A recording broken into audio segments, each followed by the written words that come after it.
A toda la gente que nos está viendo, especialmente al querido pueblo salvadoreño, el cual está celebrando hoy probablemente las elecciones más importantes de su historia. Quería hacer un llamado de última hora, son las 10 para las 4, tenemos todavía 1 hora con 10 minutos para ir a votar y quería hacerle un llamado a la gente que salgamos a votar. Recuerden que los que lleguen a votar antes de las 5 de la tarde, con solo entrar al centro de votación, deben de dejarlos votar. No importa si llega a las 5 y usted todavía no ha votado, si usted está dentro del centro de votación, deben de dejarlo votar. Así la cola tarde media hora o lo que sea, si usted ya entró, la ley salvadoreña obliga a que lo dejen votar. Por lo tanto, tiene 1 hora 10 minutos para poder ir a ejercer su derecho y su deber al voto y elegir lo que usted crea mejor para el futuro de nuestro país. Hay un tema bien importante. Recuerden que los buses son gratis, todas las rutas de buses son totalmente gratis, así que no hay excusas. Además, hay voto residencial, quiere decir que los centros de votación están cerca de su casa y además estamos en total seguridad, así que no hay peligro de ir a votar. Y otra cosa más es que se puede votar con DUI vigente o vencido. Entonces, si usted tiene el DUI vencido, no hay problema mientras esté elegible. Solo vaya al centro de votación, que está cerca de su casa, que las rutas de buses son gratis,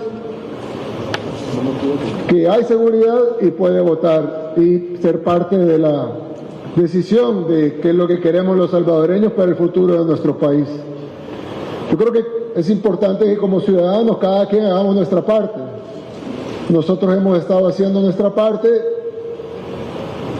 muchos salvadoreños están haciendo su parte.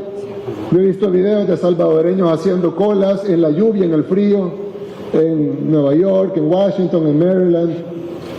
Están en la lluvia, en el frío, con temperaturas de 2, 3 grados, haciendo colas por horas. Ellos no tienen la ventaja de tener cerca al centro de votación. Muchos tienen que manejar 3, 4, 5, 6 horas para llegar al centro de votación. Hemos visto a los salvadoreños votando en masa en Los Ángeles, en San Francisco. Colas, que aquí la cola dura 5 minutos, en Estados Unidos las colas duran 6, 7, 8 horas. Pero es por eso, yo creo que todos debemos de poner nuestro esfuerzo y todos debemos hacer nuestra parte. Alguien puede decir, no, yo dejo que otro haga mi trabajo, pero no. También es importante de que mucha gente puede decir, no, si ya ganamos, o otros pueden decir, no, si ya perdimos. Pero la realidad es que se gana con votos. No se gana con encuestas o no se gana con las intenciones, sino que se gana con votos y de la misma manera se pierde sin votos. Por eso es importante que vayamos y convirtamos la intención de un país en votos y podamos lograr varias cosas. Primero, garantizar que tengamos una asamblea legislativa que pueda continuar aprobando el régimen de excepción y que podamos seguir combatiendo a las pandillas. Los salvadoreños saben, vivieron en un El Salvador pre este gobierno, un El Salvador mucho mejor después de junio de 2019 cuando implementamos el Plan Control Territorial, pero aún no vivíamos en el país que queríamos en cuanto a seguridad. Fue hasta la implementación del régimen de excepción que ahora tenemos el país más seguro del hemisferio occidental. En el 2023 cerramos con una tasa de homicidios la más baja de toda América Latina, superando a Estados Unidos por mucho. Solo Canadá tuvo una tasa más baja que nosotros, pero este año la proyección de la tasa hecha por organismos y periodistas independientes es una tasa más baja que la que se proyecta para Canadá. Es decir, que ya en el 2024 El Salvador es el país más seguro del hemisferio occidental. Pero para lograr eso no lo hemos logrado con una receta extranjera, lo hemos logrado con el régimen de excepción y para aprobarlo necesitamos la mayoría calificada en la Asamblea Legislativa. Y como les dije una vez, si se pierde un solo diputado, no podemos aprobar el régimen de excepción y pues seguiríamos la lucha contra las pandillas, pero sin la herramienta que nos ha funcionado. Es importante ir a votar, creo que es más importante eso incluso que votar para presidente. Claro, hay que votar para presidente también, porque enviamos un mensaje importante de qué es lo que El Salvador quiere. Por ahí vi un medio internacional que decía estas elecciones son un referéndum a lo que se ha hecho en El Salvador. Y aunque no me gustó el contenido del artículo, tiene razón en el titular. Estas elecciones, pues, no oficialmente, pero vienen a ser un referéndum de lo que estamos haciendo aquí en El Salvador.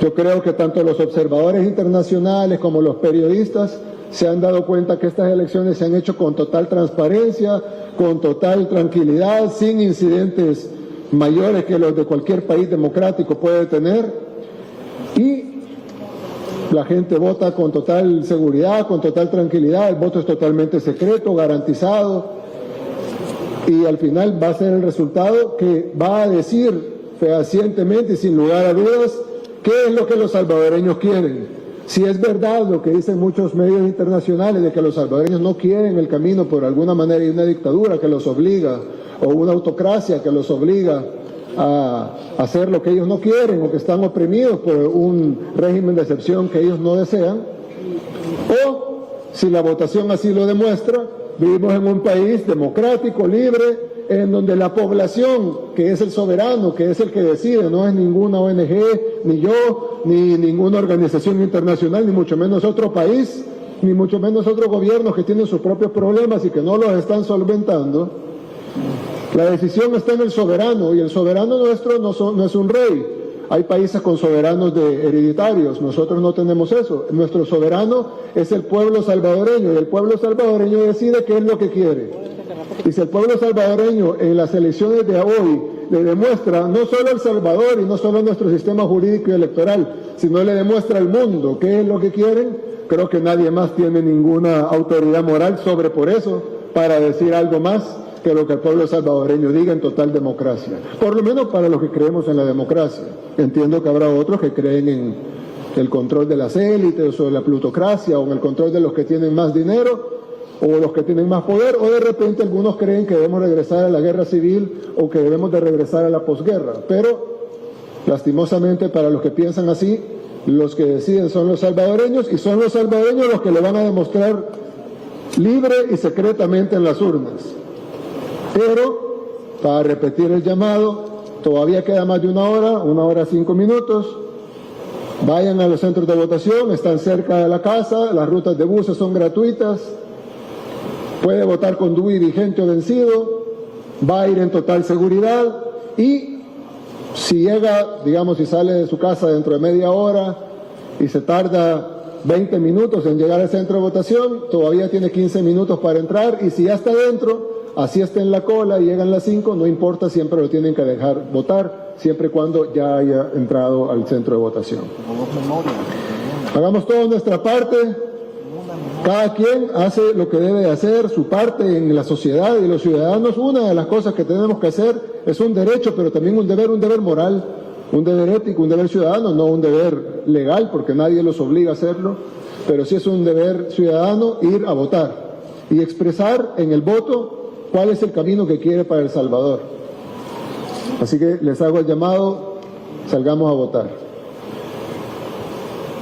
Gracias.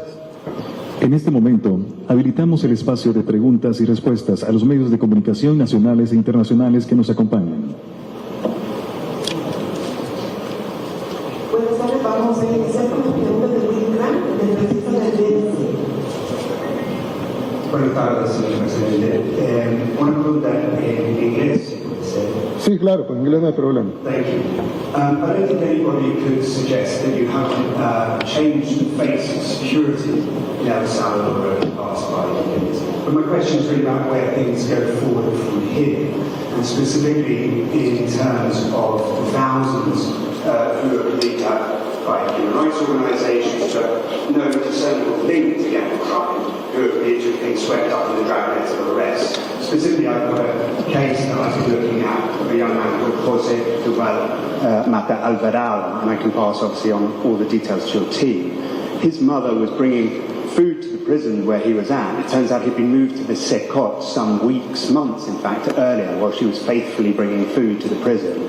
It seems like he's completely lost in the system, and there are 2 órdenes de liberación in his name, one as recently as June last year, and yet he's simply not been released, even though the 20 days is obviously now 6 months ago, by which time he should have been out. I'm wondering if your intention is to sort of work on the legal side of things, assuming you win today and that you are president for the next 5 years, to start unpicking those sorts of problems and errors in the state of exception. And secondly, if you also plan to only serve one more term from here, and if you don't plan to lift term limits altogether. Thank you. Well, it's important to say that every police in the world, because I find this somewhat amusing when they say, oh, but you know, in El Salvador they arrest people and some of the arrested are innocent. And I'm a little baffled because I wonder if in the UK all of the arrests are of guilty people, or your police sometimes arrest innocent people. I mean, I bet there will be a percentage of people arrested by UK police, the police of the government that you work for, and they will arrest sometimes innocent people as a mistake or because they had a wrong tip, but they will go to a judicial system. If there were no arrest of innocents if there was one police in the world, one police force, UK, Spain, France, you name it, any country, the US, Canada, any police force that has 0% of margin of error, they only arrest guilty people. Why will you need prosecutors or defense or a justice system? You won't need that because the police is perfect in your country. So every country in the world will have an imperfect police. Now, it is different when you have in countries that promote ethnic cleansing, for example, or they promote or they arrest political opponents, or they arrest a minority. But in our case, all of the arrests are made to end the bloodshed that we lived for decades, and we have ended it. Now, did our police made a couple of mistakes? Of course they did. That's why our judicial system has been freed innocent people, and they will free every innocent people that the police has wrongly arrested. And we have already freed 7,000 people. Now, I would assume that the criticism may come from a hypothetical country that doesn't have any arrest of innocents. But I'm sure that in the UK they do plenty of arrest of innocent people, and then they are proven innocent in court. But sometimes, and we have seen a lot of cases in the US, in the UK, in Europe, that they find them that they're innocent 20, 30 years after being convicted because they found some DNA evidence. So what does that mean? That means that you shouldn't arrest criminals? No, it means that police made a mistake and some retributions have to be made to the people that had been arrested wrongfully. But we don't think, we think it's weird, or we're baffled by the criticism of something that you well know that any police in the world will make, which is a small percentage of innocent people getting in the net. One point on that, of course, yes, though, is that 75,000 people in the space of a year isn't regularly arrested by police anywhere else in the world, and that this is a unique situation with unique powers given to the security forces to make arrests on site according to criteria deemed by them. Yes, of course, because you don't live in the world murder capital. So when you don't live in the world murder capital, it's because you don't have enough murderers to fill a prison like ours. Because the difference is that in the UK is not the world murder capital.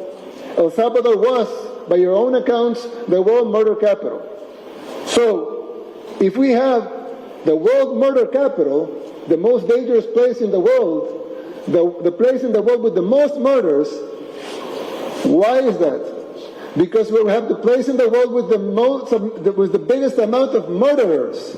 So, of course, you cannot arrest 70,000 people because you don't have 70,000 murderers because you're not the murder capital of the world. But we did have 70,000 murderers, and that's just a number that coincidentally is the number that we arrested. Every study made by the World Bank, by the NGOs, by the experts, way before our government established that there were at least 70,000 gang members and 500,000 collaborators. That was established not by our government, but by NGOs, by the experts in the topic. They always said El Salvador has at least 70,000 gang members and 500,000 collaborators.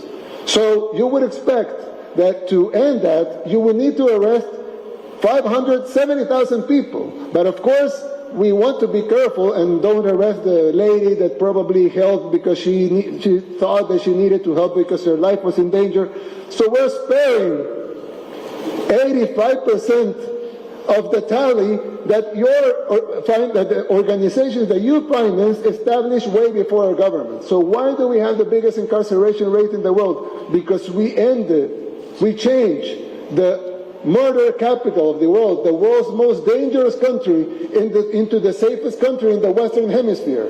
And the only way to do that is to arrest all the murderers. There's no other way to do it. Well, the other way would be to kill all the murderers, but we don't have death penalty, so we have to arrest all the murderers. So you say, why is such a big number? Well, what do you expect? That we arrest 100 people and we leave 69,900 gang members in the streets and suddenly the murder rate will drop? Or do you expect that we, because we're Salvadorans or something, because we're second-class citizens or something, we have to die?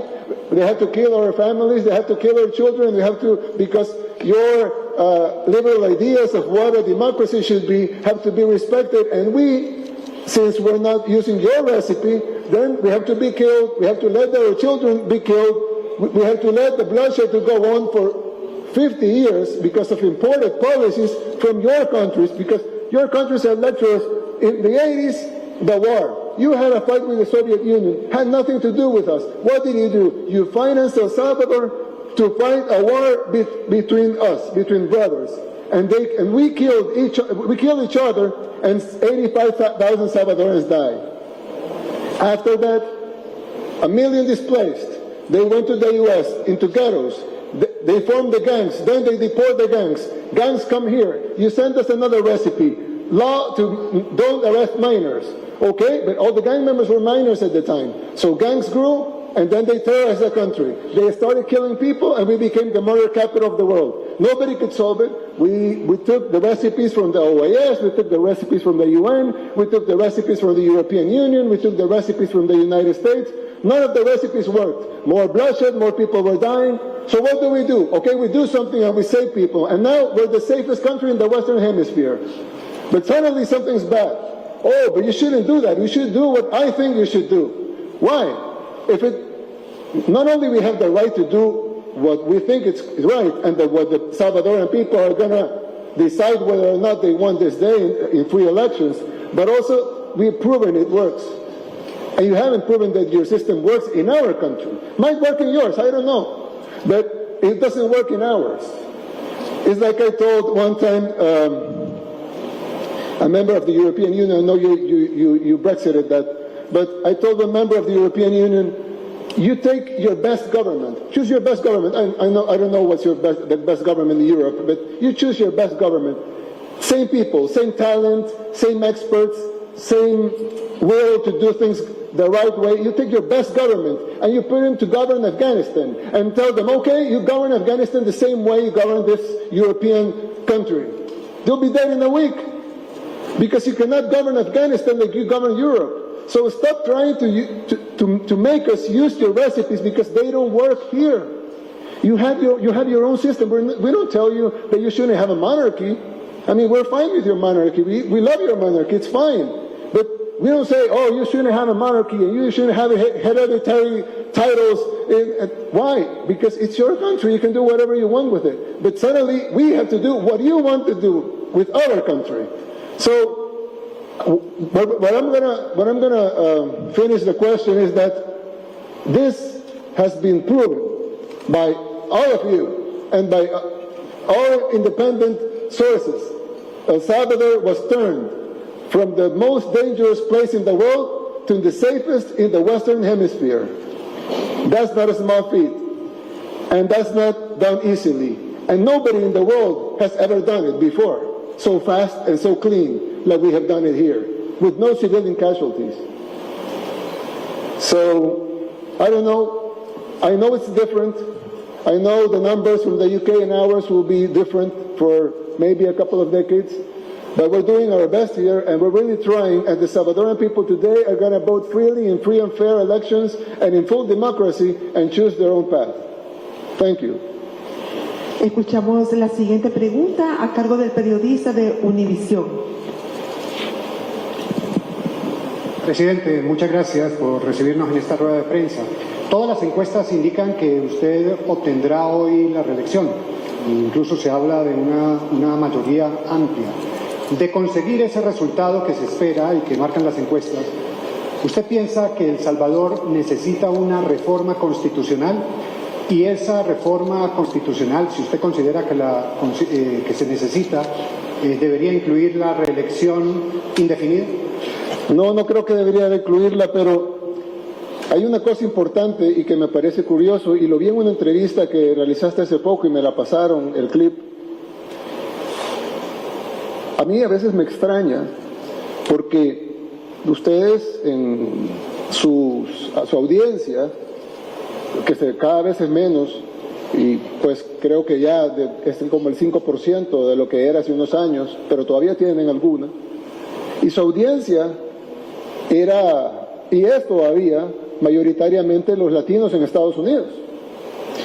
Y si tú le preguntas a los latinos, no estoy hablando de los salvadoreños, estoy hablando de los latinos en Estados Unidos, mexicanos, guatemaltecos, hondureños, salvadoreños, colombianos, peruanos, ecuatorianos, argentinos, etcétera. Si tú le preguntas a los latinos en Estados Unidos, al 100% de tu menguante audiencia, el 100% está de acuerdo con lo que estamos haciendo acá. Pero todos los reportajes de Univisión, son negativos. Que El Salvador está en régimen de excepción, que la gente sufre la dictadura, que el presidente se quiere reelegir inconstitucionalmente. Y yo les pregunto, ¿para quién trabajan? Si su población, su target audience, su audiencia nos apoya y ustedes, todas las notas son negativas. Si alguna nota fuera positiva y alguna negativa, pues uno iría a balance. Pero todas las notas son positivas. Y yo pregunto, ¿para quién trabajan? Van a perder el último 5% de audiencia y el cheque de Soros se va a acabar. Y al final de cuentas van a acabarse y van a decir, bueno, ahora Univisión va a ser una cuenta de Twitter. Yo creo, sinceramente, ya te respondí tu pregunta, pues creo que no es necesaria la reforma constitucional. Ya está, esta la respondí. Pero lo que sí creo que es necesario es de que los medios tengan un poco de balance, pues, un poco de dignidad. Y yo entiendo que a veces, pues, ni modo, deshacen la plana, pero creo que es importante que escuchen no a mí, porque yo soy un político con intereses políticos y con una versión subjetiva de la realidad, escuchen a su audiencia. Abran el teléfono y que les caigan al azar 100 llamadas. Ni siquiera lo tienen que hacer en la central, háganlo en las filiales y se van a dar cuenta de la opinión de su audiencia, no de la mía, de su audiencia sobre sus reportajes. Se me dio como un consejo, pero bueno, respondiendo a su pregunta, no creo que sea necesaria una reforma constitucional. Siguiente pregunta. Presidente, vamos a escuchar la tercera pregunta a cargo de la periodista de Televisa. Buenas tardes, señor presidente, mucho gusto. Buenas tardes. Su gestión ha logrado cautivar a un elevado número de sectores de muchos países, también incluyendo América Latina, sobre todo porque compartimos muchos de los problemas que usted ha logrado controlar en El Salvador. ¿Qué le espera si usted llega a reelegirse a El Salvador? ¿Qué podría esperar el mundo entero hoy que tienen los ojos puestos en este país centroamericano? Muchas gracias. Bueno, yo creo que yo le dije una vez a una persona de una multilateral, él me decía que eliminar la delincuencia iba a traer un costo económico muy alto, porque lastimosamente, y aunque no lo queramos aceptar, la delincuencia es una economía en sí misma. Es decir, hay una economía delincuencial, hay un mercado negro que mueve droga, armas, extorsión, sicariato y otras cosas, incluso legales, que se utilizan para cosas ilegales, como celulares, saldos, alcohol. Incluso las personas que son delincuentes, pues tienen familias que compran cosas legales como comida, leche para los niños, pañales, internet, celular, cable, electricidad, teléfono, etcétera. Y pues obviamente al remover esa capa de la economía íbamos a tener una caída en el PIB. Gracias a Dios no la tuvimos. De hecho, no solo no caímos, sino que crecimos. Pero en ese momento que no sabíamos, pensábamos que íbamos a caer un poco en el PIB. Yo le decía, es como una persona que le detectan cáncer y le dicen, mire, usted tiene un cáncer.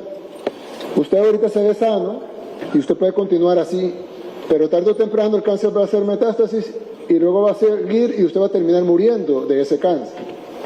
Si usted, lo que podemos hacer ahorita es hacer una cirugía, hacer quimioterapia y radioterapia, y luego usted va a salir curado, primero Dios, si todo sale bien. Pero tiene que saber que va a salir con una cirugía, va a salir con quimioterapia y va a salir con radioterapia. El Salvador tenía un cáncer con metástasis porque estaba en todos los lugares del país, en todas las zonas, el 85% del territorio estaba controlado por pandillas. Y al final, el 85% del territorio controlado por pandillas. Y al final, El Salvador estaba con metástasis. Pero hicimos la cirugía, hicimos la quimioterapia, estamos haciendo la radioterapia y íbamos a salir sanos, ya sin el cáncer de las pandillas. Probablemente la fotografía en ese momento, o debería de ser la fotografía en ese momento, es una persona desgastada, débil, herida, pero está sana ya. Y ahora solo le queda recuperar peso, recuperarse, sentirse bien, que le vuelva a crecer el pelo y estar bien. Y decir, bueno, superé el cáncer y ahora ya tengo tiempo para hacer todo lo demás.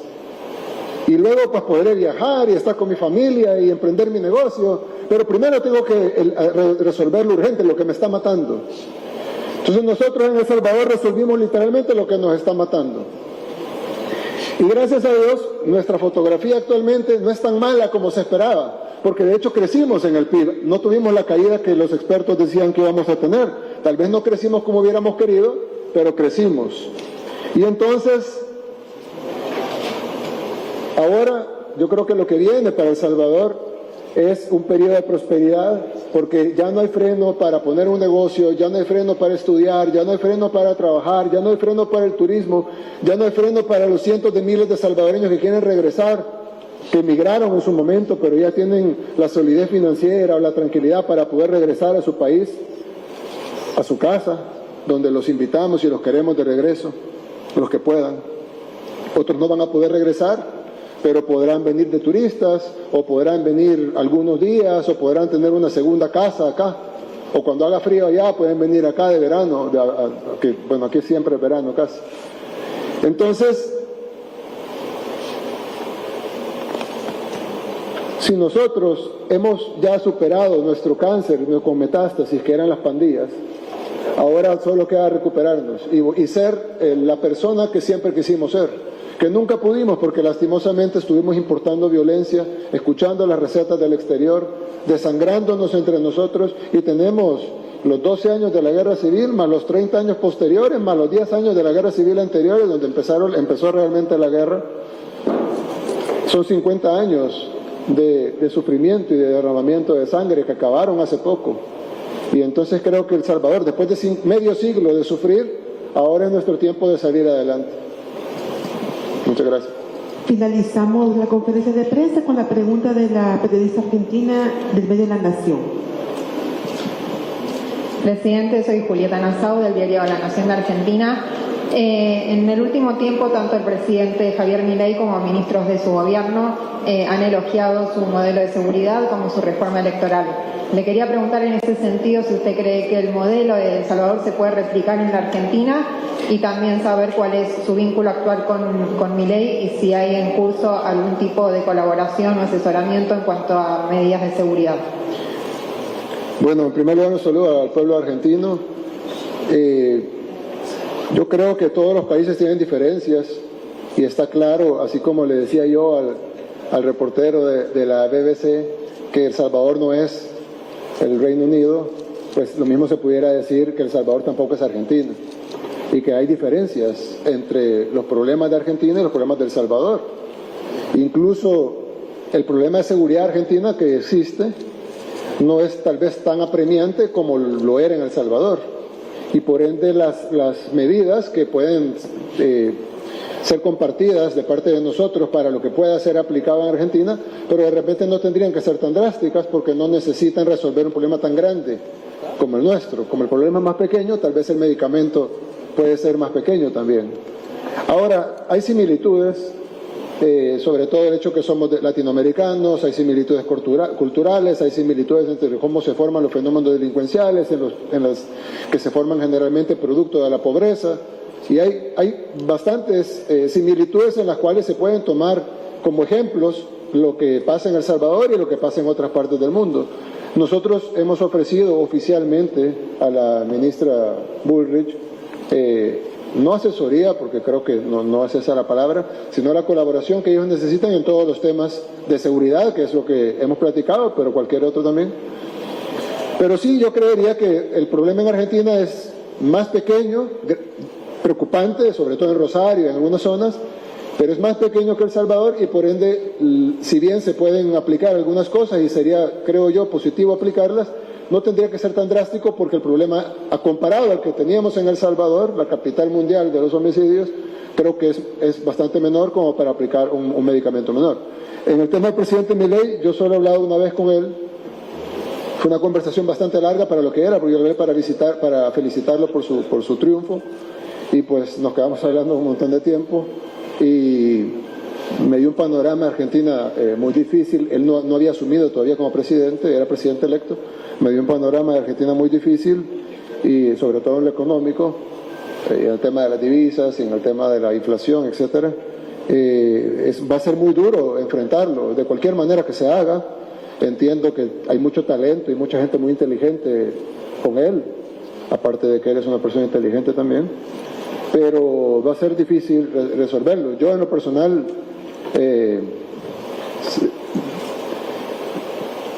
sé que es un problema del tamaño, amén de las diferencias entre la economía y la seguridad, pero de ese tamaño en el tema económico. Y pues le deseo lo mejor, y si podemos colaborar en algo, somos un país muy pequeño para colaborar económicamente con Argentina, pero si podemos colaborar en lo que sea, en el tema de seguridad, con cooperación, etcétera, estamos a la orden. Presidente, hay varias preguntas. Tenemos al periodista de Brasil en estos momentos. Ok. Buenas tardes, presidente. Solo vamos a hacer más preguntas, pero solo quiero decir, porque los salvadoreños tienen 40 minutos para ir a votar, y muchos estarán viendo esto y tal vez no van a ir a votar por ver esta transmisión. Así que, por favor, vayan todos a votar. Esto va a quedar colgado en mi Facebook, y cuando regresen lo pueden ver, los que lo quieran ver, los que no lo quieran ver, pues se ahorran el dolor de cabeza. Pero vamos todos a votar, que es importante que todos participemos y que todos tenemos todo el tiempo. En 40 minutos usted entra al centro de votación, y si ya está dentro, tienen que dejarlo votar. Recuerde que puede votar con DUI vencido. Recuerde que el transporte público, todas las rutas de buses son gratis. Recuerde que hay total seguridad, y recuerde que los centros de votación están cerca de su casa porque hay voto residencial. Y que si entró al centro de votación, tiene que votar, así pase la hora, pero si está en la cola lo tienen que dejar votar. Así que todos vayamos a votar, por favor. Presidente, mucho gusto hablar con usted. Gracias. Mi nombre es Renato, yo soy de Brasil, Radio Joven Pan y de la revista Valete. La pregunta es cómo usted ve el impacto de sus políticas de seguridad alrededor del mundo. En Brasil nosotros tenemos muchos problemas con la cuestión de la seguridad, y si usted ya ha hablado con el gobierno brasileño, si pretende visitar Brasil, si tiene algún tipo de contacto, porque nosotros queremos influenciar la política brasileña con las ideas de usted. Muchas gracias. Muchas gracias. Sí, he conversado un par de veces con el presidente Lula, pero jamás me ha mencionado el tema de seguridad. Me imagino que él tendrá su forma del acercamiento, del abordaje que quiera hacer a la situación. Nunca hemos conversado de ese tema.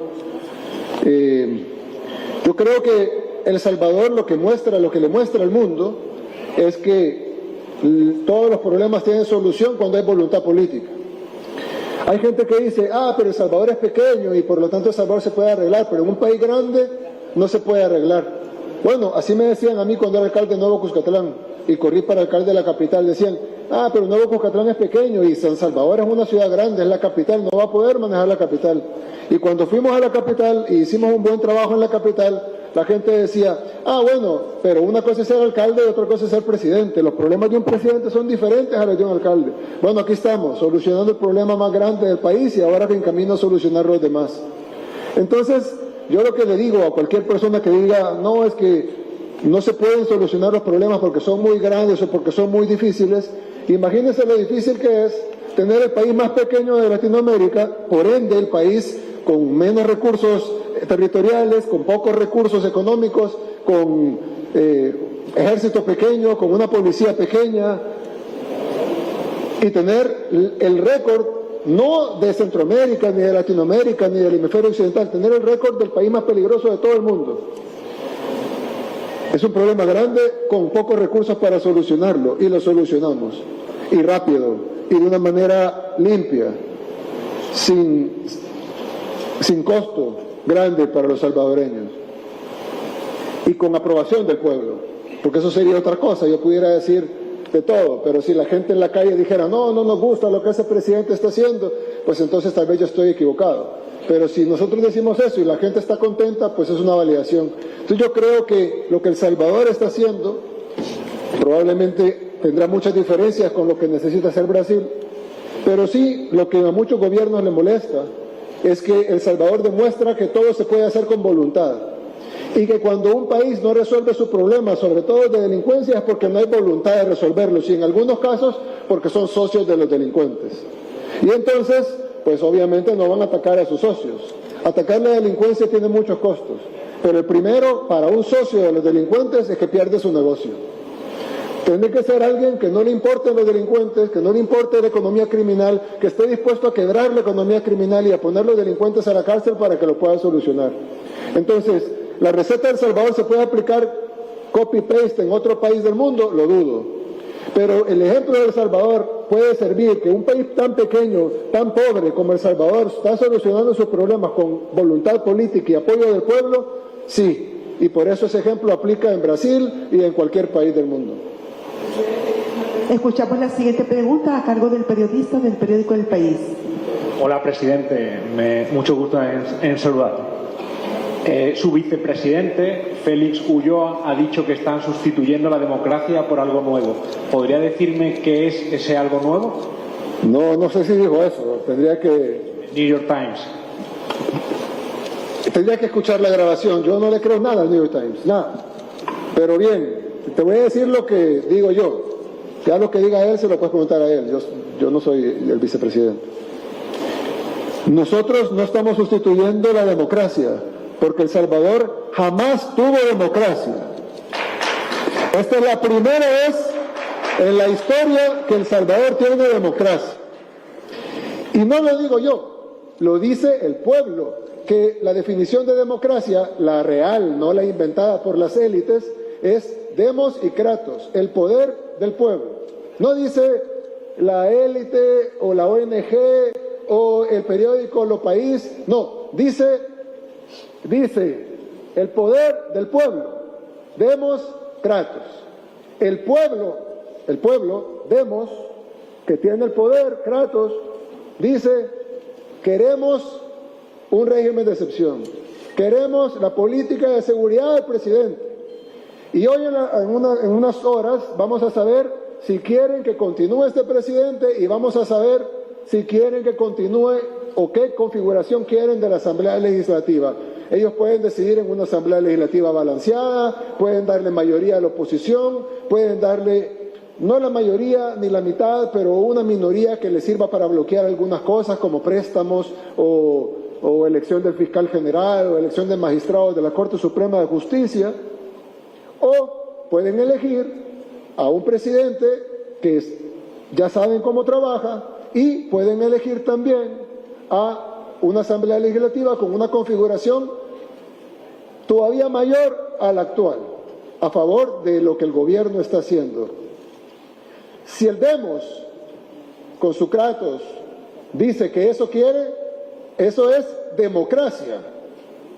Ahora, si tú crees que eso no es democracia, entonces habría que revisar tu definición de democracia. Pero en mi definición de democracia, nosotros no estamos reemplazando la democracia. Nosotros estamos trayendo la democracia a El Salvador, que lo que ha vivido es el control de dos élites, no solo corruptas, porque está más que demostrado que eran increíblemente corruptos, sino además asesinos, porque mataron a nuestro pueblo desde la guerra, se repartieron el país en los acuerdos de paz financiados por las Naciones Unidas, y luego, después de eso, pasaron 30 años desangrando el país, entrenando a los pandilleros en los polígonos de tiro del ejército, y de eso hay amplias investigaciones independientes sobre eso, además de que está judicializado y que el exministro de Defensa está preso por haber prestado los polígonos de tiro a los pandilleros para enseñarles a dispararle en la cabeza y en el corazón a los salvadoreños.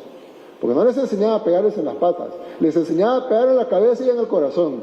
Se entrenaban pandilleros con dinero público en polígonos de tiro del Estado para que aprendieran a matar. Se les dio armas, se les dio dinero, se les dio legitimidad. Aquí viene el secretario general de la OEA, la Organización de Estados Americanos para los medios que no son de América.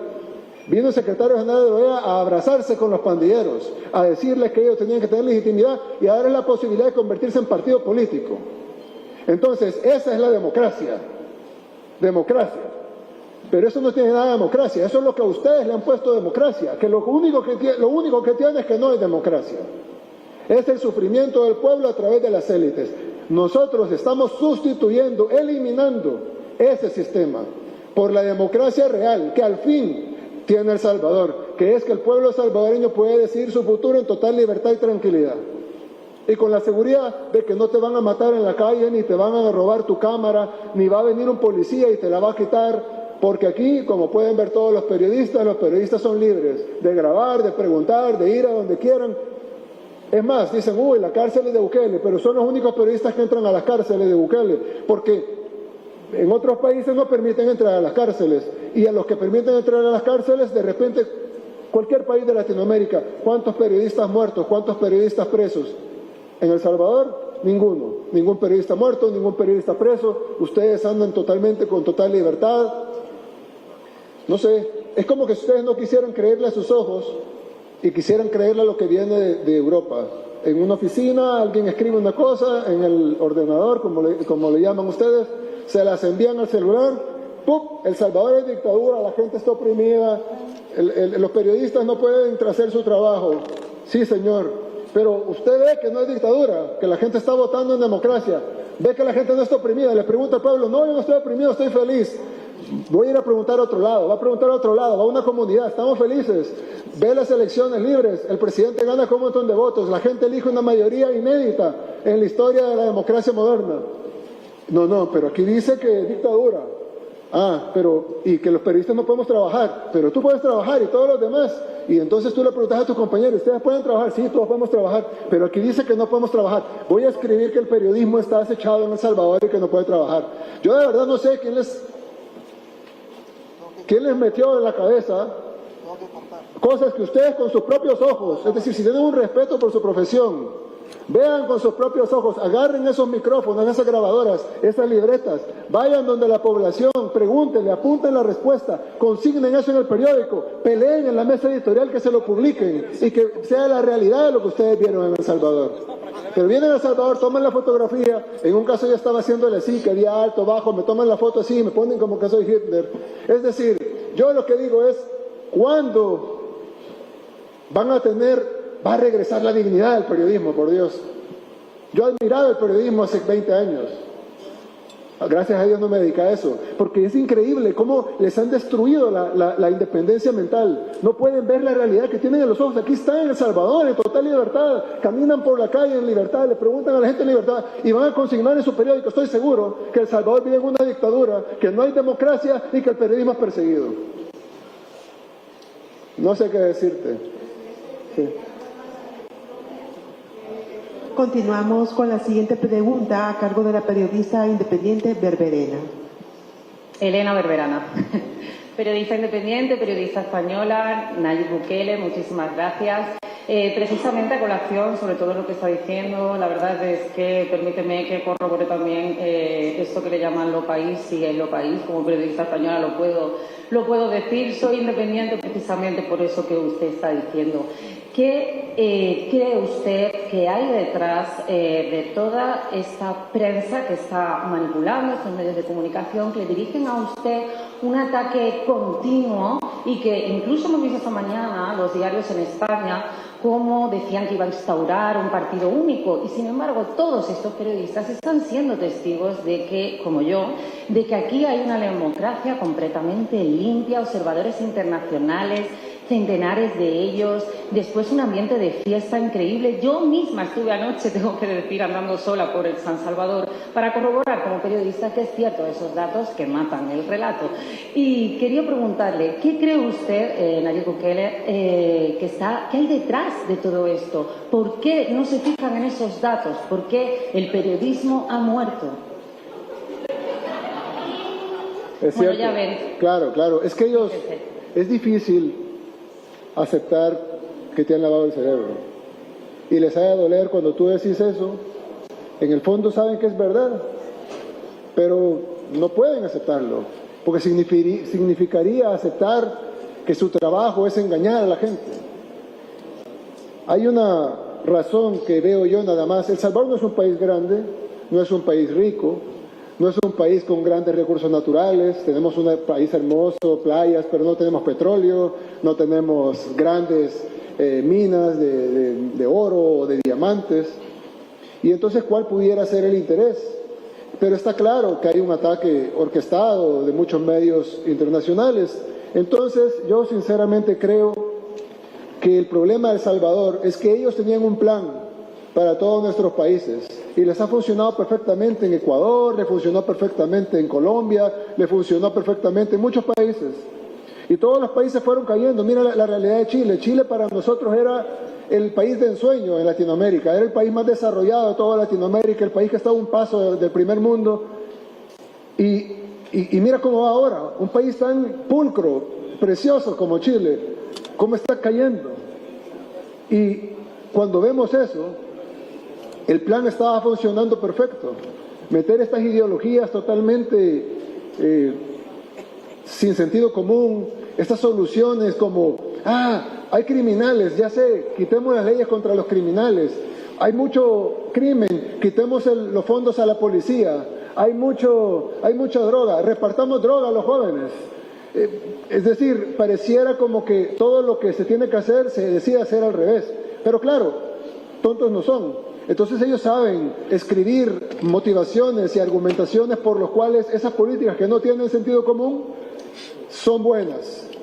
Y se las lograron meter a la ONU, a la OEA, a las ONG, financian ONG, medios de comunicación, y empezó a funcionar y la gente empezó a aplaudir porque ni modo, o a aguantar, o a reclamar como tú y ser despedida por reclamar. Y entonces, de repente, viene el país que nadie da un centavo por él, el país más pequeño, el más peligroso, el más desahuciado de toda América, y de repente demuestra que se puede, que con las políticas contrarias a las que ellos aplican se puede resolver el tema más grave, el problema más grave que teníamos acá. Y luego, cuando crezcamos económicamente, cuando arreglemos la salud, cuando arreglemos la educación, cuando crezca el turismo, cuando crezca nuestra economía, entonces, ¿cómo le van a decir a sus pueblos? No, sigamos aplicando estas recetas sin sentido común, porque aquel país que nadie daba un peso por él, que aplicó las recetas que nosotros no aplicamos, que nos dijo que estábamos equivocados y tenía la razón, también está equivocado. Entonces el problema de El Salvador no es el país en sí, el problema de El Salvador es el poder del ejemplo. Si un país sin recursos, un país tan pobre, un país tan pequeño, un país tan, no para mí, pero para ellos, tan insignificante, puede demostrarles que las cosas se pueden hacer si hay voluntad y sentido común, y si se rechazan todas estas ideologías que no tienen ningún sentido, entonces se les cae su narrativa y ellos viven de la narrativa. ¿Cómo pueden soportar esto? Es decir, en el fondo debe de doler mucho y deben de trabajar para destruirlo, porque permitir que El Salvador salga adelante es una bofetada a sus ideologías y es una bofetada a todo lo que ellos tratan de hacerle creer a sus poblaciones y que sus poblaciones ahorita mismo en España están sufriendo por culpa de la aplicación de esas ideologías. Continuamos con la pregunta de la televisión pública japonesa. Hi, NHK from Japan. I would like to ask, do you think the concentration of power to the leaders is inevitable in Central American countries, which has experienced so much of the political turmoil and violence? I would like to know what you think about it. Sorry. Can you explain can you rephrase the question, please? So do you think more concentration of power to the leaders is inevitable, which kind of gets the criticism from the Western countries as well? Yes. Do you think that it's inevitable? I don't know what's the solution in other countries, but I do know that common sense solutions bring solutions. So we have here we have applied common sense solutions. That meant giving more power to the leader. I don't know. It might mean in giving more power to the police in a certain exception time for a certain exceptional task. But at the end, I do think that a well-established democratic state is better for the long-term health of our countries. So I don't know if a certain exception for a certain exceptional time must be made to solve a problem, which a problem has to be defined. The time frame has to be within the scope of solving the problem. And so in those cases, I think that yes, you might give some extra powers. We have seen that we saw that in excess in the pandemic, for example. So we have seen liberal Western democracies giving more power to the leaders in order to, according to their opinion, apply the necessary pressure to solve an urgent problem in a specific time frame. Damas y caballeros, Bueno, damos muchas por gracias. finalizado